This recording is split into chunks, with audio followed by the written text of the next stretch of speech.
So with that said, I'm really glad that you are able to take your time with this AMA. So I myself can get educated on what Friktion is doing and what covered calls really means and how it works, and also give the opportunity for everybody in the Marinade community to understand these things better as well.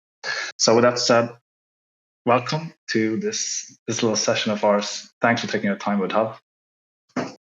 Awesome. Yeah, I'm excited to be here. Thanks, guys.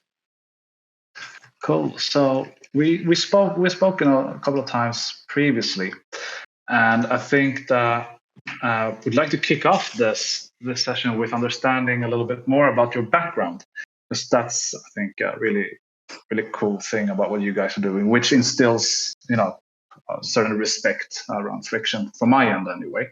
So what's your background, and how did that lead to Friktion? Yeah, for sure. Good question. So, I mean, our team is largely backgrounds in quantitative trading and research. Specifically myself, I first got into crypto stuff in like 2015 and then started to take it more seriously in 2017. And then that was around when I was kind of in the middle of school and realized a lot of friends were going full-time into DeFi and working at like kind of the Uniswaps of the world and working on these exciting projects on Ethereum. Started to learn a ton about that, but at that same time, I was still mostly focused on trading. So then after university, I wanted to go work with a quantitative prop trading firm in Chicago, focused on commodities. So it's like crude oil, gasoline, carbon products. And then Alex, kind of my co-founder, went to work with Treasury's desk and also has some experience with equity volatility. So if a lot of people are familiar with VIX, there's a lot of kind of components that go into that. So his background is particularly in there. And then we have two more core contributors with strong backgrounds in this. One is more financial mathematics, and one is a low latency trading engineer / just quant trader. So yeah, I think our backgrounds are a lot of why we wanted to build this, because we just saw that DeFi has no really good risk management solutions, and it had been 2 years. I had quit my TradFi job like right before DeFi summer started, and through DeFi summer there was not really much innovation in the sense of these risk management products. So I realized this was the perfect time to build it, and Solana was still pretty young, and just started building this about 3 months ago, and yeah, here we are. So you do have experience from like legacy, so to say, when it comes to these kind of services, right? Yep. So these products actually, like we've all traded them like on an institutional scale, and like we've learned how to optimize the strategies. We've learned how to pick like the right strikes and expiries, and then also I think a lot of that has to do with our execution capabilities. So we work with this protocol called Channel RFQ. They're a request for quote venue. Essentially, what that means is in the traditional markets, when you have these like large auctions, a lot of product needs to get bought or sold at one discrete time. You can bring a lot of liquidity together from a set of competitive market makers, and through that, we designed this auction with them based off of the experience we had in various auction-based markets. And that, I think you see a question in the channel is like, how is the APY higher on Friktion than other places? I think it's largely it's because the execution done really makes market makers compete. And it's kind of like all powered by Serum too. So hopefully that helps. Cool. Well, Intox, you got a quick reply then to your question. That's nice. All right. Well, that's awesome to hear. Respect to that. It makes me feel safe having my mSOL over there at Friktion at least. You guys coming from legacy, why did you guys pick Solana for all the networks out there or blockchains out there? Was it because of the Solana speed, or was it something else? I think in the beginning, a lot of it was so we had we went to school with Ian from Saber, and he had gone into Solana like about a year ago. And then we were like in this group chat together. We just started talking about what was going on, and he just like kind of explained how it was working. And we'd been in Ethereum stuff before, so we kind of understood like the block time stuff a little bit. And I think Alex is a pretty strong Rust engineer, so it made sense. We just kind of transitioned and building stuff here, because on Ethereum the stuff we were doing was mostly like arbitrage related. So between like DEXs and SEXs, and then liquidation bots and stuff. So this is more of like a concrete place to start building, and it was still really young, so there was a lot of room to grow. Yeah, to me it seems like Solana is better suited than not every blockchain, but most blockchains when it comes to introducing these kind of financial services and products that is very common in the legacy space, so to say. Yeah, I agree. I think just not being EVM compatible, I think, has actually become like a big blessing for Solana in the sense. In what way would you mind elaborating on the blessing there? Yeah, like you have to start thinking from scratch, and like you have to really think about the first principles. I mean, this is before Anchor and stuff. Like with Anchor, there's a lot of infrastructure already built, but on Ethereum, like there's so much that's already open source and easy to use, versus on Solana, you have to build from scratch and rethink some of how better ways to build these things too. So I think it also leads to way more creativity. Oh, I see. Well, there was when I was studying Friktion a little bit, I stumbled upon another name you guys did with some YouTube channel, and the guy there, he said something like that Solana is the first network that really provides DeFi options. Would you agree with that as well, or are you seeing something similar on other blockchains?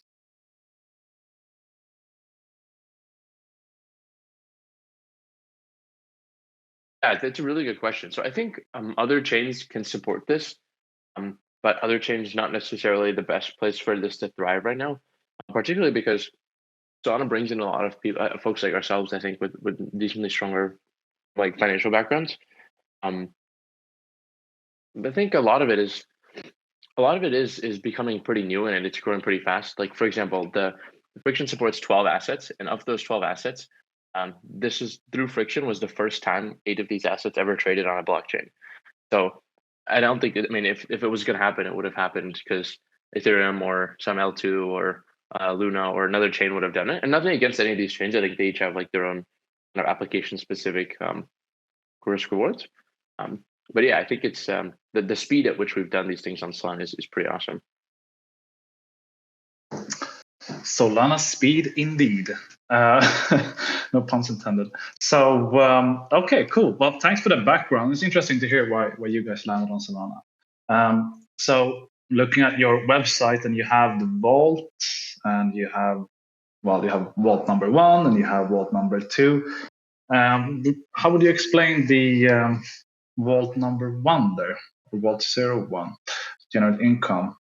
Because it says here that it's focused on income generation strategies, running automated covered call settings, etc. But in simpler terms, how would you describe this vault working? So vault number 1 is in simple terms, it's selling upside risk or return to receive some stream of cash flows. So what this means is it's selling out of the money call options, which are generally between 10 and 25% away from the current spot price when the options are sold, which is around Friday at 8 a.m. UTC. And by selling those options, it realizes this option premium, which is inherent to the price of all options. And it holds that position for 1 week until the option expires. And that's when the yield is realized per se.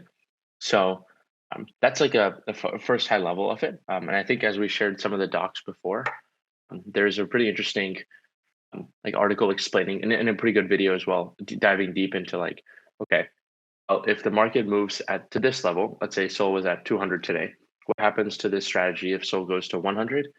If it stays at 200, and what if it goes to 300?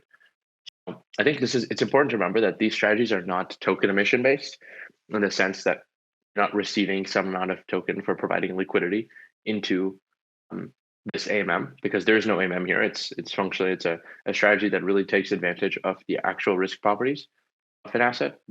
Particularly, the option has a couple of different inherent properties. Most notably is implied volatility, which tends to drive the price of the option. I see. So when I deposit some mSOL into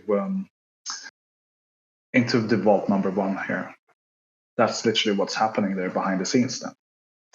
intriguing. It sounds very advanced to me.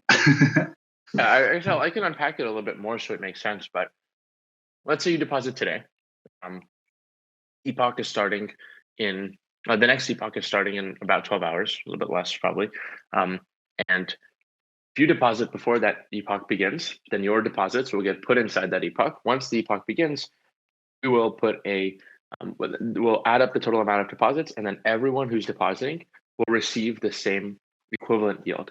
That's one interesting thing as well. A lot of people were kind of confused by it in the beginning, but hopefully that makes sense. So you just deposit before the epoch begins, and then your capital is deployed once it gets started, and your position is held for that maturity of the option. I see. Okay, but there's also like this aspect of default where it's connected a little bit to epochs, because I can't really withdraw whenever I want to, right? There's a specific time where I can make a withdrawal, and it's based and connected to the epochs, right? Why is it like that? It's naturally because what it's doing on the back end is it's selling an option, right? But if that option expires in a week, you won't realize the full decay of the price of the option until the end of the week, and that option expires. So it's like saying you want to exit your position early. We're actually working on a feature where you could trade your option token. So if you go to the vault and you look at the first one, you'll see that you generate when you deposit mSOL, for example, you generate this token called FC mSOL, which represents Friktion call mSOL. We're trying to make a way in which this can be traded on an order book. So people who are interested in not just kind of like setting and forgetting and earning this kind of return across multiple epochs can trade in and out of the positions. But we tend to see, like in our community, most of the interest is from folks who want to stay in for weeks, if not months at a time, because these strategies tend to perform better over long periods of time. Oh yeah, well, people like me, well, I prefer to just set and forget and do it that way. But I guess Magic Hana, you got a quick reply there also on what 2022 looks like for Friktion. A lot of other services in the works here we hear. Yeah, we have a ton coming in 2022 that we'll probably jump into in a few minutes as well. Yeah. Okay, well, cool. I guess that's the basics and ABCs of the vaults. And everybody listening, Friktion has really good documentation. I shared the link twice in the chat as well.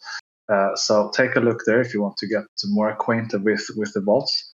But you have a second vault as well. So you have the first one, and then you have the second one. And to me, looking at that one seems to be angled towards stable coins. Well, it kind of looks like that at least. What's the difference between that one and the first one?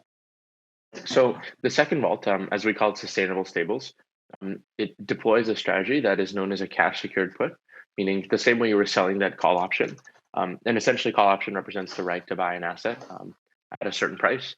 Same thing is the inverse is true of a put option. So the buyer of this put option is purchasing the right to sell an asset at some price. So by depositing into this, what you're saying is if SOL falls to that strike price, which is also generally kind of between 15 and 25% below where the current spot price is, you collect the premium from the option buyer, which represents the kind of the price of that option at the time.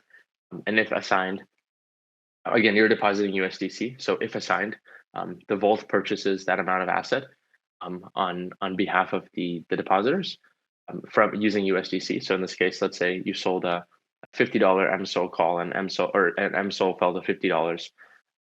We're now purchasing a bunch of mSOL with the USDC deposited for $50, so that as we're deploying this next feature where it can become fully capitalized, essentially allows you to own mSOL at that $50 price if it is achieved. And a lot of people who are moderately bullish think they like the strategy because it lets them purchase this underlying asset at a discount to current market price.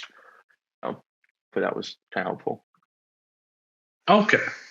So if I'm bullish on SOL, then I should perhaps look at vault number 2 then. Cool. Definitely, especially after it's fallen a decent amount. And personally, I mean, there's not good financial advice, but I think I have put some capital into there because I think there's a lot of opportunity for. I would like to own SOL at lower prices. and I mean a lot of the other assets too, like even Luna. So Yeah, trying to work on adding more. nice. Well, maybe you guys can add mSOL as well. But I Oh, I like like that. that you guys support like Luna as well. In the Marinade show, we've been talking about Luna on several occasions. So I suppose that some of the people who are just listening or will listen to the recording will like that. Awesome. And then I heard there was a gentleman in the chat asking about it as well. And we touched upon this earlier too. And that was the circuits. And that's a new service you guys are planning to launch very soon, right? It would be so cool if I could hear a little bit more, or we could hear a little bit more about the what that means, really. Circuits to me sounds like, yeah, something This fast. yeah, I think it's the goal of circuits. So right now, people have seen Friktion has these vaults. These vaults are like kind of capital allocation strategies. What circuits does is it allows any DAO or crypto protocol, DeFi protocol, NFT, Web3, to deploy institutional scale portfolio management. And by this, what I mean is if a DAO needs to deploy a custom vault to fit a specific risk reward profile that they have, we can build that through circuits. Essentially, what happens is a DAO treasury joins circuits. Once you become a part of a circuit, we do a couple of things. Most importantly, we start with assessing your risk profile for your protocol. We do some evaluation and modeling of previous performance and sensitivities to other prices. So, for example, a lot of DAOs are sitting on a lot of SOL, meaning they have high sensitivity to the price of SOL as their overall asset base, and they're not earning a lot of let's call it stablecoin rewards through any mechanism to provide working capital.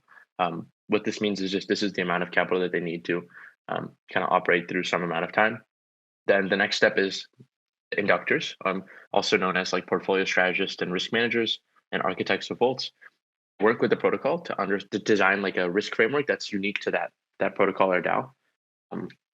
Once we've evaluated this and we've done our risk analysis, we construct strategy baskets that are made for various market conditions. So some DAOs want to protect against SOL falling $50.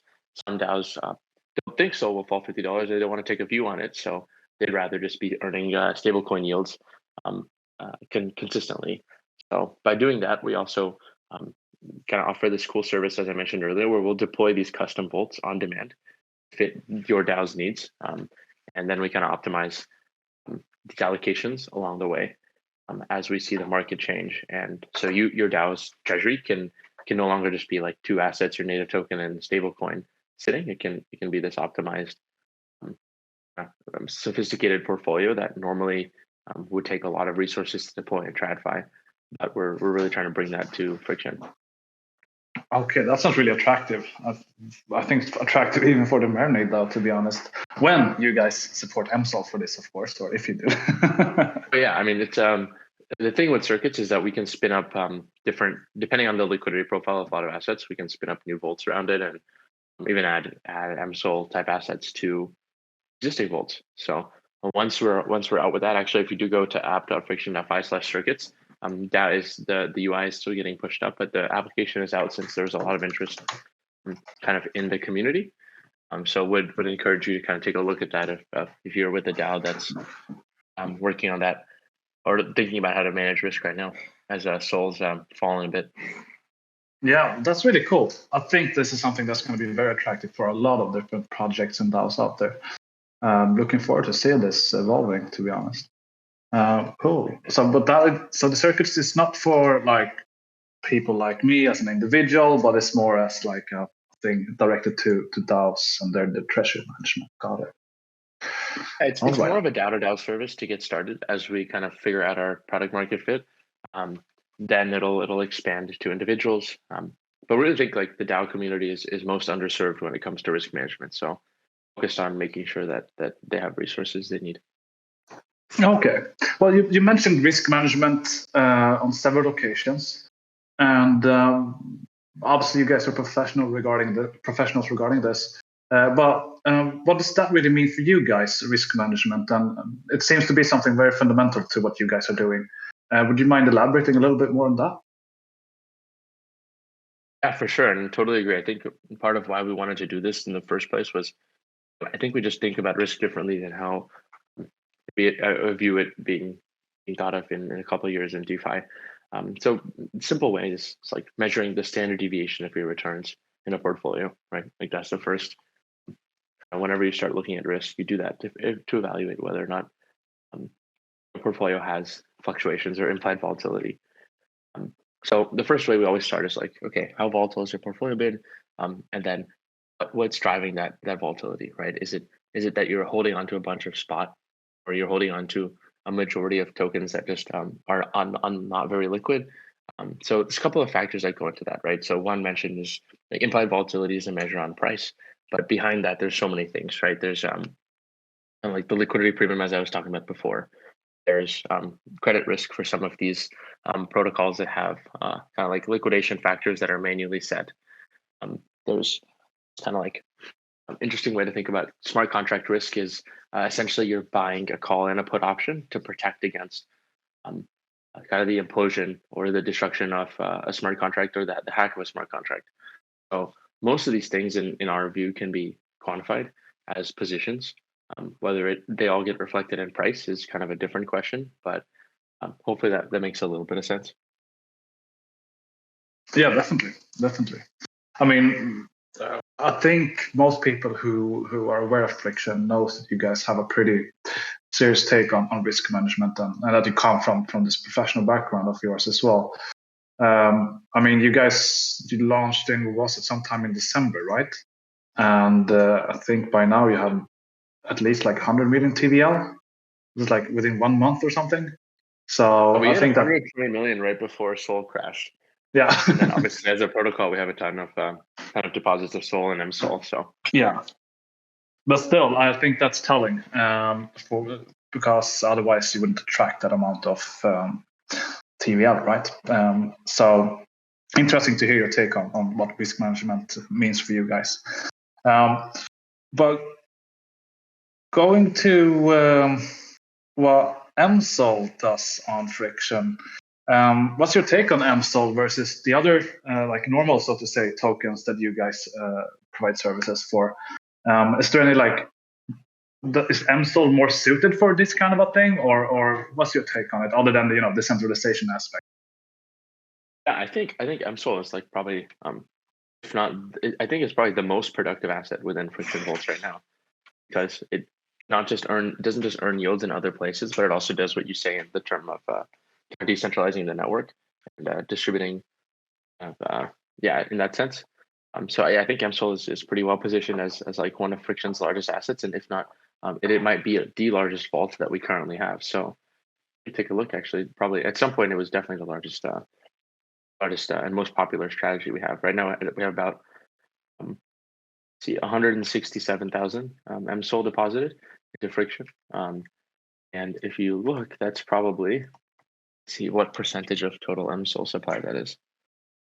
I would say it's a meaningful amount, on the order of like potentially 1 to 2%, which is pretty large for a single protocol to have a month into deployment. So yeah, it's a big attractive asset for most Friktion users, since they can earn their mSOL yield on top of what the yield they're seeing on Friktion is.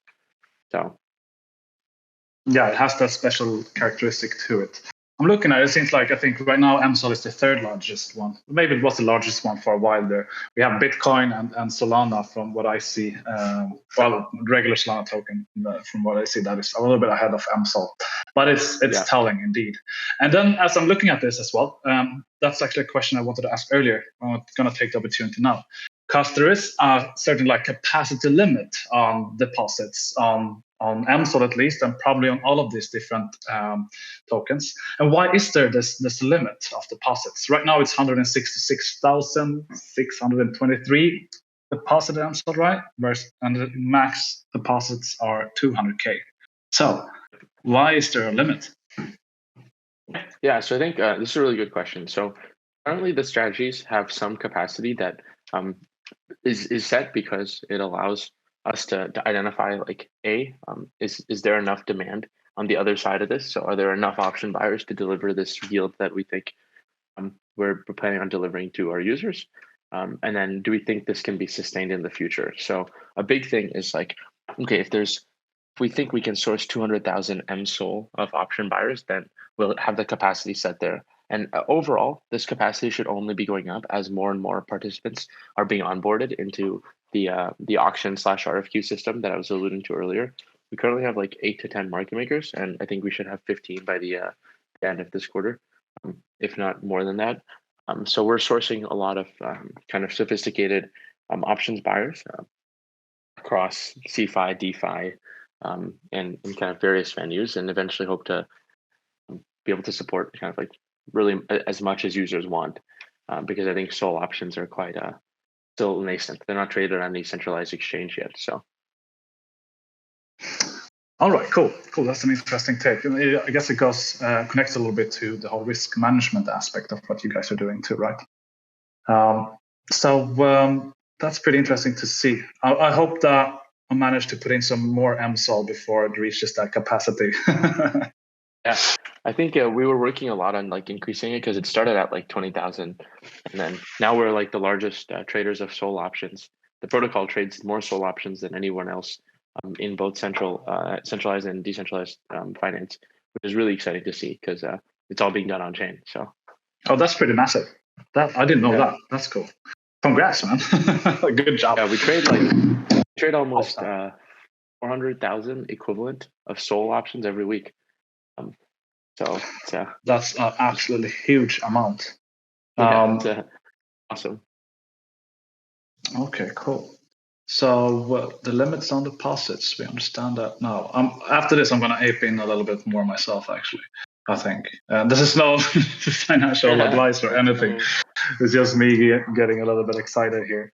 But what you guys are doing, it looks to me, it's quite complicated, at least from my newbie point of view. But so would you mind like explaining from your point of view which aspect of building a DeFi platform like this is the most complicated part or difficult part? Yeah. Good question. I think, well, this depends on when you asked us. If you asked us 2 months ago when we were just on DevNet, it would have been really like making the UX understandable and giving information. I think there's this like unnecessary idea that we have to abstract away all the complexity of the strategy in order to get more users. I just don't believe in that. I think we need to make it really transparent to people what they're doing and how the strategy works, rather than just saying like ape in to get some yield. Obviously, you can still ape in, but I hope like most people get to understand it. And if they don't, then our Discord is kind of always open for theirs. So in the beginning, it was a lot of spending time in our Discord, and we have Lightning Thieves. So Lightning Thieves are like the some of the earliest users. So there's Lightning OGs and Lightning Thieves who are Friktion's earliest users who are on DevNet testing the product, providing really good feedback, and generally helping us improve the UI UX. That's a lot of the time we put in when we were on DevNet for 2.5 weeks, in order to figure out like what type of users would like this, how can we provide that key information. And now as we're scaling, I think the next questions for us that are challenging are like, how do we scale Volts 3 and 4, which a lot of people have been asking about recently, since I think we're making some good headway into like what those strategies are. I think we should share a cool screenshot. Basically, Volt 3 is like a volatility yield product. So it kind of unlocks volatility as an asset class within DeFi. Right now is like a multi-trillion-dollar asset class in TradFi. And we think this should give DAOs a lot of opportunity to protect from massive movements in market price.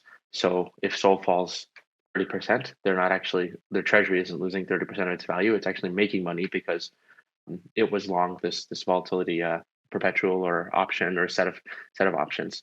So really excited about that one. That's Volt 3. And then Volt 4 is an impermanent loss hedge, which lets you earn like LP rewards, so transaction fees plus token emissions from your favorite AMMs, while also protecting you from the impermanent loss. That's pretty pesky for most people in liquidity providing. Yeah, that's awesome, man. Because I think most people who've been into DeFi got burnt from the permanent loss at least once. I have a pretty bad experience of that. But okay, cool. Yeah, I've gotten wrecked by IL a bunch, so I think it's definitely something I really wanted, and that's actually the first product we wanted to launch, which is another decision that was made earlier to like focus on something simpler, so people can have like understand how Friktion works, and then kind of launch these slightly more complicated products. Gosh, there's really cool things coming up here. Vault 3 and Vault 4. Really looking forward to that. So do you have any like time frames on maybe when Vault 3 is coming up, or what's the plan there? This we haven't said this so far, but I think in the next couple of weeks, we should have some of our favorite DevNet testers, our Lightning OGs, should have access to testing out some of these strategies in a trading competition for some of the Friktion power users as well. Nice. Okay, I'm gonna keep an eye out for these new services that you guys are gonna provide. So yeah, 2022 is gonna be a really interesting year for DeFi on Solana for sure. I mean, you guys are doing this and setting the tone for everybody else. So it's really going to help the whole ecosystem, I think. This is so cool. That's our goal. I mean, just like looking, there's so many really good questions in here so far. I'm hoping I'm gonna try to answer some. Yeah, we're going to take the opportunity with that comment and move forward to the AMA part of this session here with Friktion. But first and foremost, we are going to do this little lottery for the Marinators. So everybody can, participate in the lottery, but you have to be a Marinator or have the Marinator role to be able to win. So keep an eye on the chat now. I'm going to post an emoji, and all you need to do is post the same emoji in the chat once, and that means that you get a lottery ticket.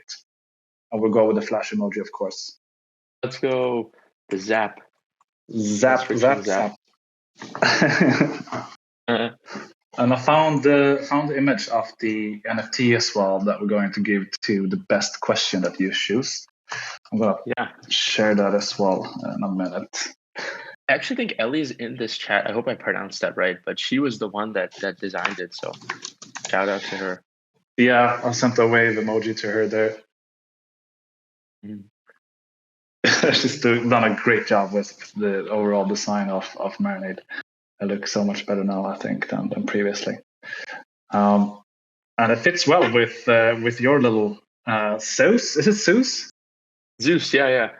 It's a Zeus. Cool. It's a Zeus holding a lightning bolt. And yeah, I guess we've told some of our lightning OGs, but yeah, the lightning OGs we have, the first people who are trying out Friktion are going to be like the recipients of a really cool and productive.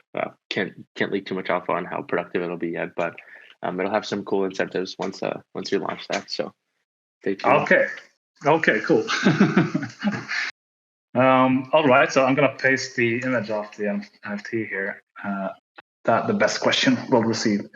And keep in mind, if you don't have the Marinade role yet, you can still get it and be eligible to win. I'm going to look through these emojis after the AMA is over and do the lottery at that time. So you still have some time to acquire the Marinade role.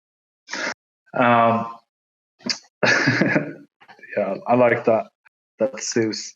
Did you ever consider Thor, the Nordic lightning god? Me coming from Sweden, Dude, yeah, I think we want to do more, like different people, even like custom ones for certain people who've really contributed to like growing Friktion and stuff. So yeah, we're really inspired by like Greek mythology to get started. Yeah, I mean, who doesn't like Greek mythology? To be honest, I'm a little bit of a history nerd, and I love that. Okay, so let's see if we can find some cool questions. We have a lot of very intriguing questions here, but I'll start off with a question for myself, and I think that is also a question. Let's say it's from me and Sherry. Sherry, I'm going to give this question to you. So question number 1 is from Sherry. I'm going to post the link to the question so you can just follow in case I read it in a bad way. So the question is basically as follows. What would be the main difference between Friktion and the other similar DeFi platforms out there? So I think with respect to perpetual protocols, Friktion strategies are future vaults will be arbitraging. There's two things. So with things like Mango and Drift, there's perpetuals and there's futures. I think those futures should be coming soon. The perpetuals have funding rates, which you can earn the implied return / yield from trading that funding rate. So we'll spin up a funding rate vault soon, kind of on demand. I think a lot of DAOs want this tooling out there. which could be designed as pretty delta neutral. Pretty straightforward to do that. Versus other kind of structured products protocols, I think as we've been talking about, Friktion is a lot, I think, more than structured products. We're focused on just portfolio management. So building a set of products that are tailored to you, not necessarily just generically like everyone kind of in DeFi. We really have a big focus on making sure DAOs can get access to these things. So that's in that sense. And then in the delta neutral strategies, so yeah, I think pseudo delta neutral is kind of a meme. I still think Friktion is pretty cool, but I think we'll have some like entirely delta neutral. We'll also have some like convex gamma strategies when we work with, or constant gamma strategies when we work with 0.1 and other really, there's like some really interesting new exchanges launching, like Entropy and 0.1, who are focused on kind of like these non-linear option-like payoff instruments that we'll be able to create strategies on top of. So I think we're working with the Entropy team really closely to launch that. And then 0.1's also launching their perpetuals soon as well, very similar to Mango. Hopefully that answers your question. Yeah, I think it was a good reply. There are some questions here, just so you guys know, that we kind of addressed when we were talking in the first half an hour. But we can circle back a little bit to some of them, I suppose. I'm going to go with another question from Sherry, actually.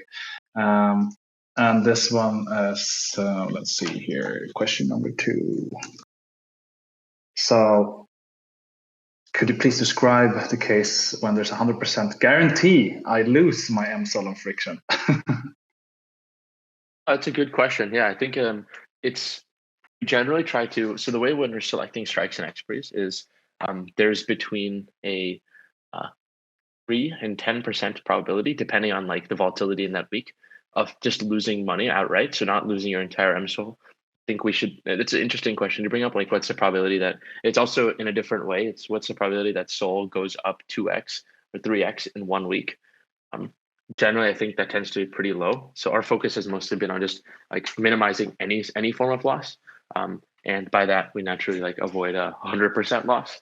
So the way our strategies are tested and back tested are kind of target that probability of your call going in the money or your put getting exercised.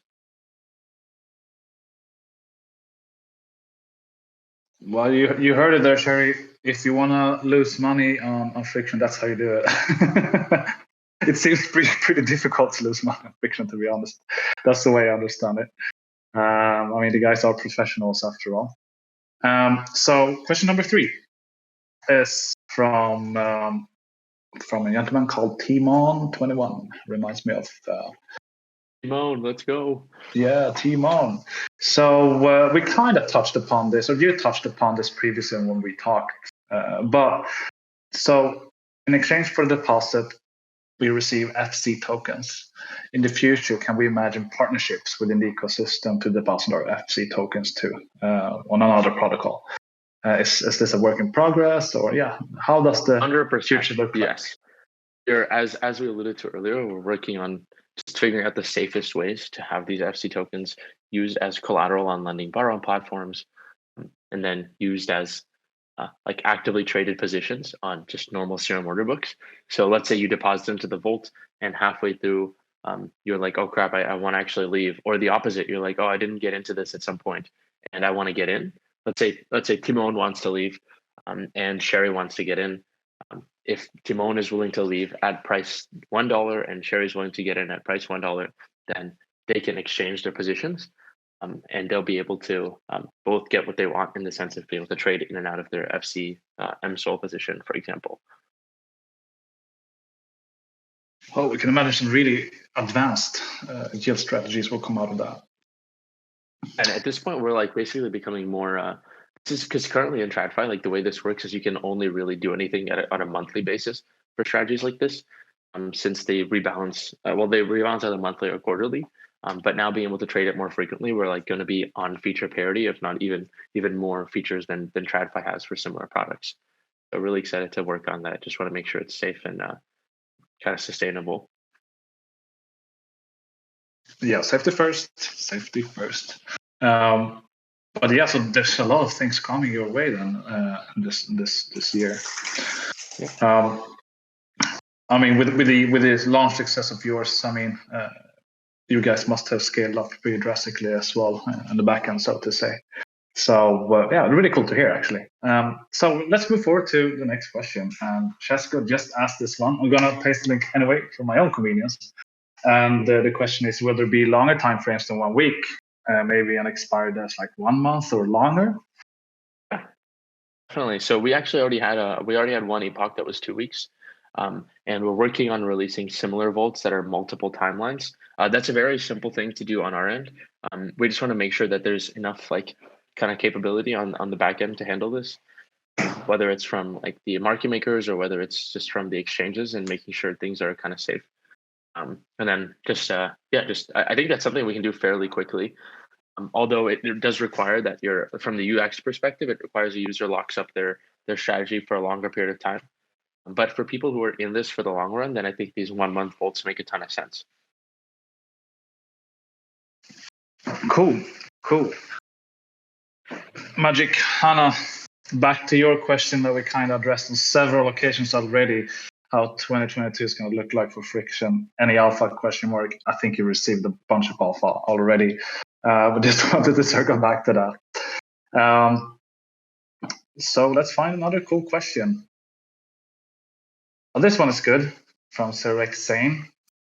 So let's go with that one as well. And I'm going to just copy it for my own convenience again.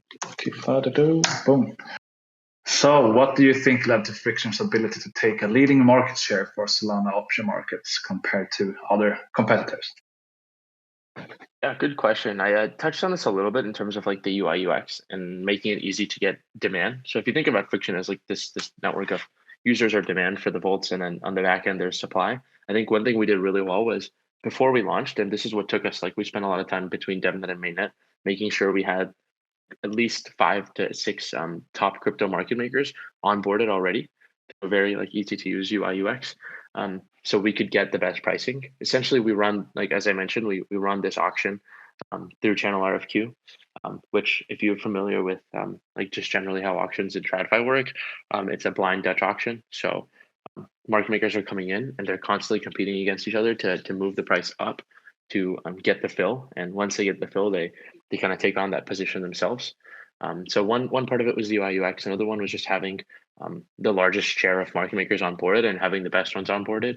And then the third was, as Seb has alluded to a couple times, it's like I think our team is just really comfortable with like how these markets trade. We're pretty familiar before this on how we can design better auctions, and then like how do these options actually price. So for some, like I guess a little bit of context in alpha, before each of these auctions, Friktion core team is like spending time actually individually pricing these as ourselves, like using our backgrounds to figure out what we think are realistic returns for users to get based on the last week's price action. So we run like simple option models with some adjustment factors for altcoins, and then we try to make sure we get that, if not even more better pricing for through the end of the auction. I think that's a lot of what drives it. Good take on it. Like the UX is a huge part of it, and I really enjoy what I'm seeing when I go to your website myself. Being a total beginner when it comes to this kind of DeFi services, it's fairly easy, to be honest. Even though like the product itself takes a long time or the service itself take a long time to understand. It's an easy path forward when visiting your website. It's a nice funnel. Cool. So, Faranas, you asked 2 questions. We kind of handled one of your questions previously, the one about other strategies than covered calls and puts. Well, we can go with that one anyway. So we use that as question number 6, I suppose. So thanks for these great questions, guys. These are like I think they're really awesome in getting to understand how Friktion actually works. So hopefully they've been giving good answers. You have. I mean, the questions and the answers has helped me understand everything much better, at least. So yeah, thanks. So okay, Faranas. So your question was, would you consider other strategies than covered calls and puts? 100%. As I mentioned before, we're building vaults that are not even related to options right now. As I was alluding, like 3 and 4 are just the next 2.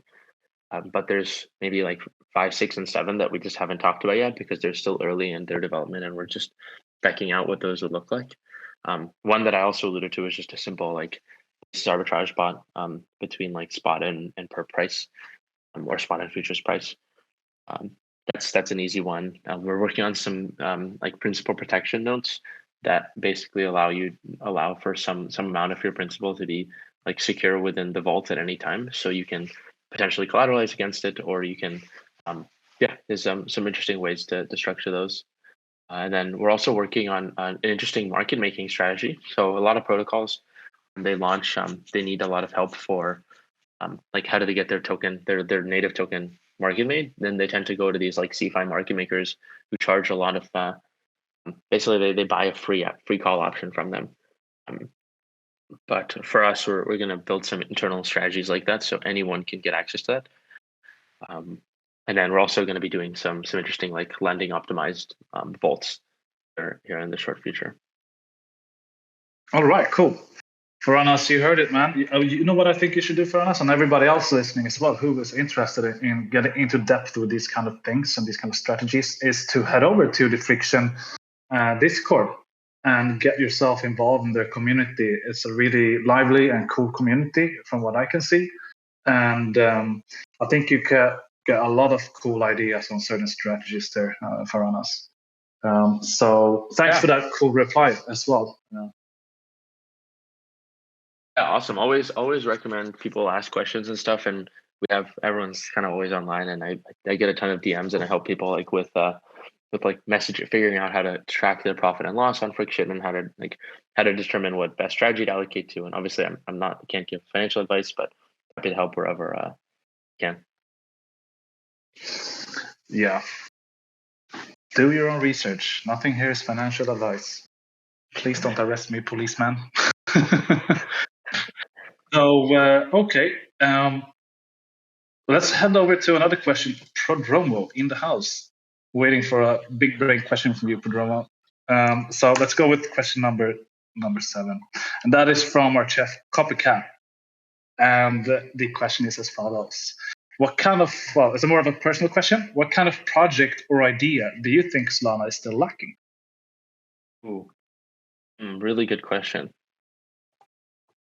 So I think we thought about this as a team because we're like, why do we only have to build within DeFi? Why can't we build in like other parts of crypto? So within DeFi specifically, I think the big thing that's lacking is just like volatility as an asset class, as I was mentioning earlier.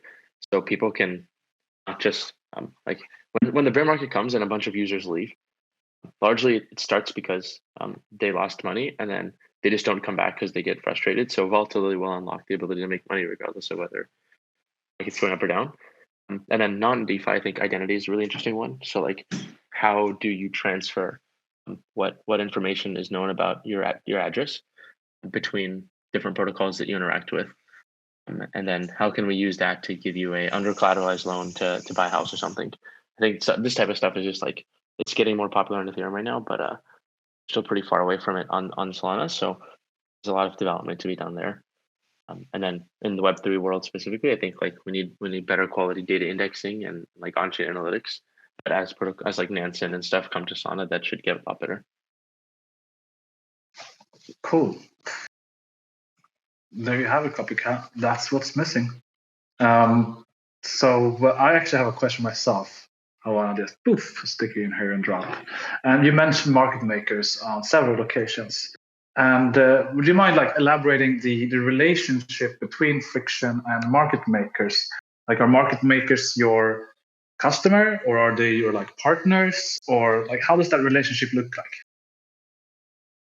Good question. So I think as the same way I was saying, like if you think about Friktion as like this network, on the demand side, there's users, there's depositors. So depositors are trying to get in before the capacities hit. The back end of that, market makers are competing to get the flow from that depositor, right? The same way like in an AMM, you're always guaranteed to trade your position. The price is the kind of the variable. Friktion says like market makers, here's this window. You guys all need to compete to get this best price.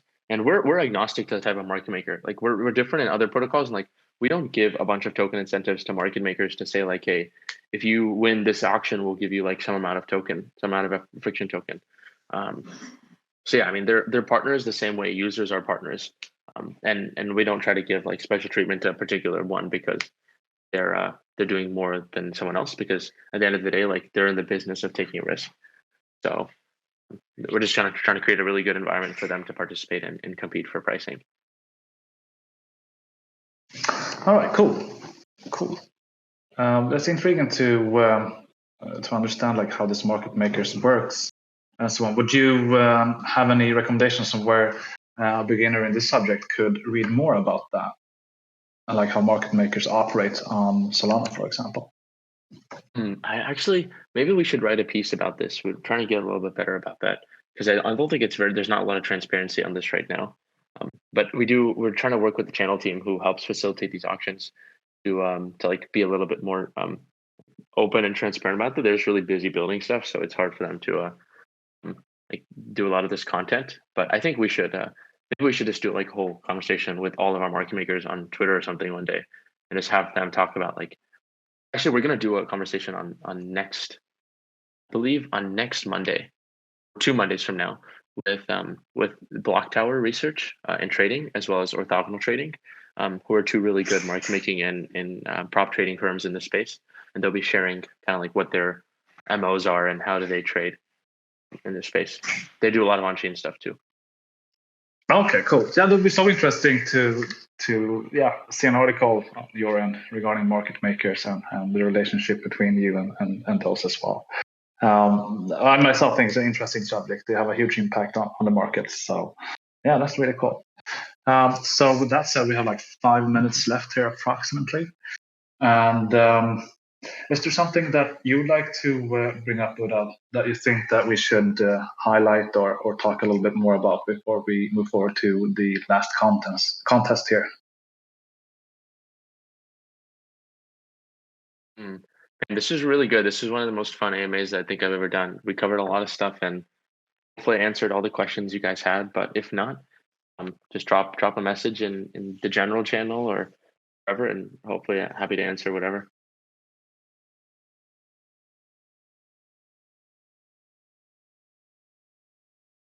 Cool. Okay, let's see if we can squeeze in another question here before we end this AMA. Oh yeah, you made me realize the one thing that we didn't talk about yet was governance, and how will Friktion and Marinade governance be working together over the next couple of weeks to potentially have Marinade be one of the first participants in circuits as we launch the Genesis circuit. So how does the process look like for you guys? Because we're still spinning up our forums and our on-chain voting and such. How would it be if we wanted to work with your governance to potentially have some rewards for an MNDE for users depositing into the vaults, as well as with Friktion for like when our native token such launches? That's a very interesting question. The way to go about it, I think that you should go to our forum, forum.marinade.finance, and then write a proposal on how you guys would like to work with Marinade in this aspect. And in that way, we give our community and our users the possibility to share their opinions and thoughts and angles to that as well. And I suppose from that, we would move forward to an off-chain vote here in our Discord, or an on-chain vote if we have finalized the on-chain governance. But that's the way I think you should do it. So yeah, it would be cool to see a proposal from your end on the forums there. Yeah, we should make it happen. Hopefully this weekend. Okay, cool. Solana speed. Let's go. Yeah, let's go. Friktion native token was just mentioned. Any alpha on how to increase your chances in some sort of allocation or eligibility? Yeah, you guys gonna do like a token sale or something, or raise funds through a token? Yeah, so we have a plan for incentivizing. I think we mentioned this in our last. If you actually go to one of our most recent announcements in the Friktion Discord channel, we mentioned like a couple of ways to participate in this. It's mostly focused on just incentivizing people who are either early users or power users and continue to be active in like the decision making process for when we launch our governance. But I think specifics we're holding off on right now, but there will be a chance for a lot of users to participate in this, I think. Don't really want to say the mechanism yet because we're still deciding as a team, but just check out the Discord and keep an eye on the announcements channel there. Well, I'm going to keep an eye out for that myself as well. I think what you guys are doing is extremely interesting, and this hour has been super educational for me. I'm definitely not the expert when it comes to these kind of financial services and products. So it's been super entertaining and educational. And thanks for all the great questions, guys. Related to all these great questions, I'm gonna now I'm gonna post all the questions, all the links, and then it's up to you to choose who asked the best question, who will win the NFT. There were some really cool questions.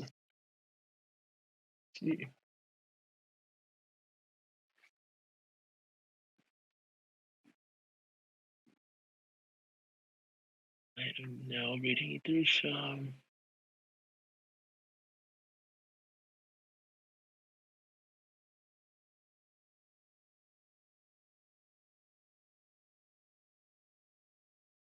Let's see.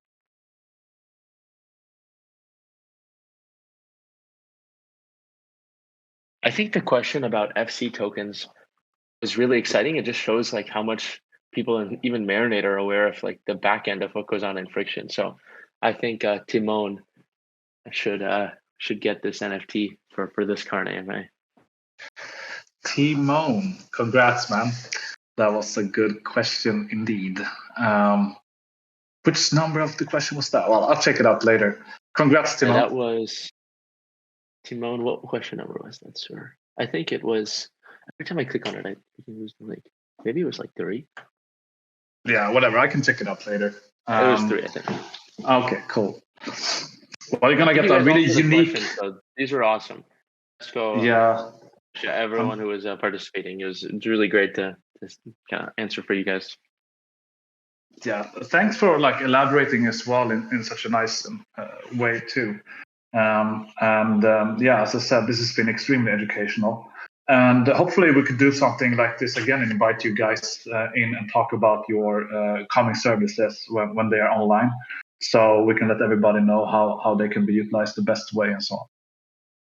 Of course, yeah, and we're trying to be super transparent here. So like, there's nothing for us to be like hiding, and there's no the secret sauce should be on chain. So if anyone tells you that we're doing something secret, then it's a lot of people like ask questions and happy to talk about anything we do.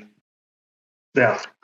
Well, as mentioned previously as well, everybody listening now and also those listening to the recording, head over to the Friktion Discord and get yourself involved there in the conversations. It's a super friendly community and really helpful. And as I've also mentioned, like he's himself super active in the conversations too. So if you have any cool ideas or whatever, like, maybe you could be part of the Friktion journey that way. And there, thanks for those links. And also obviously follow their Twitter too to stay up to date with the highlighted announcements. So with that said, thanks for participating in the AMA, everybody. And thanks, Uda. Thanks a lot for taking the time with us.